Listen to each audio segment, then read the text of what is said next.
Have you ever felt the weight of a critical comment from a church member? You're not alone. Studies show that 70% of pastors regularly face criticism and 45% struggle with depression or burnout because of it. These statistics reveal the deep impact of feedback on pastoral leadership and their mental health. Welcome to Skilled Pastor. I'm Rob Nieves, and today we'll discuss the important topic of developing humility when receiving criticism. This skill is essential for creating a healthy church environment and fostering personal growth. Imagine this. After delivering a heartfelt sermon, a church member approaches you with feedback that stings. Your first instinct might be to get defensive, to defend your choices, or dismiss their comments. But what if you could turn that moment into an opportunity for growth? Let's explore how to do just that. As pastors, we often find ourselves on the receiving end of critiques. It's normal to feel defensive when our work, something that is deeply personal and tied to our calling, is questioned. This defensiveness can create barriers between us and our congregants, and it affects our growth and overall health of our church. Many of us have felt that instinct to defend ourselves or dismiss feedback. Perhaps your heart raced when a church member approached you for the first time with some constructive criticism. Criticism can be tough, especially when we pour our hearts into our work. When someone challenges our decisions or actions, it can feel like a personal attack. This emotional response is natural, but it often leads us to miss important lessons hidden in that feedback. It's crucial to recognize that not all criticism is negative. Sometimes it can offer us a chance to reflect and improve. However, if we respond defensively, we may close ourselves off from the growth opportunities. Understanding the potential benefits of feedback can help us approach it with a more open mind. Now let's explore four practical tips for dealing with criticism in a humble manner.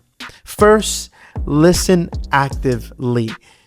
When you receive criticism, resist the urge to interrupt or defend yourself. Instead, focus on truly understanding the person's perspective. This means making eye contact, nodding, and showing that you're engaged, and asking follow-up questions if needed.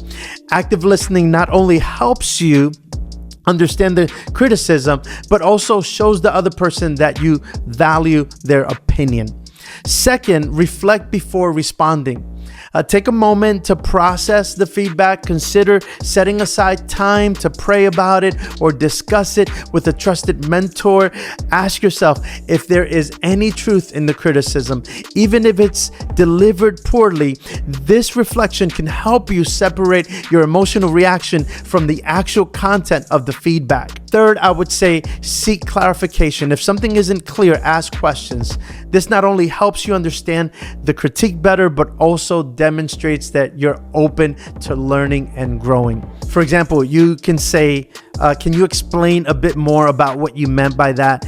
This shows that you're engaged and value their input, which can lead to a more constructive conversation. Finally, express gratitude. Always thank the person for their feedback, even if you disagree with it. A simple "I appreciate you sharing your thoughts" can go a really long way. This act of gratitude demonstrates humility and encourages open communication in your church community. It also shows that you are willing to listen, which can lead to a more supportive environment. Implementing these tips can transform how we handle criticism. For instance, when we listen actively, we might discover valid concerns we hadn't considered before. By reflecting before responding, we avoid the knee-jerk reactions that damage relationships. Seeking clarification ensures we address the issue, the real issue at hand, not just our interpretation of it. And expressing gratitude or feedback, even when it's tough to hear, can ease tension and foster a culture of open dialogue. Remember, embracing these practices doesn't mean that we agree with every criticism. It just means that we approach feedback with a mindset focused on growth. This approach can lead to significant personal development and stronger, more trusting relationships with our congregations. And by cultivating humility in the face of critiques, we not only improve ourselves, but also create a more positive church environment.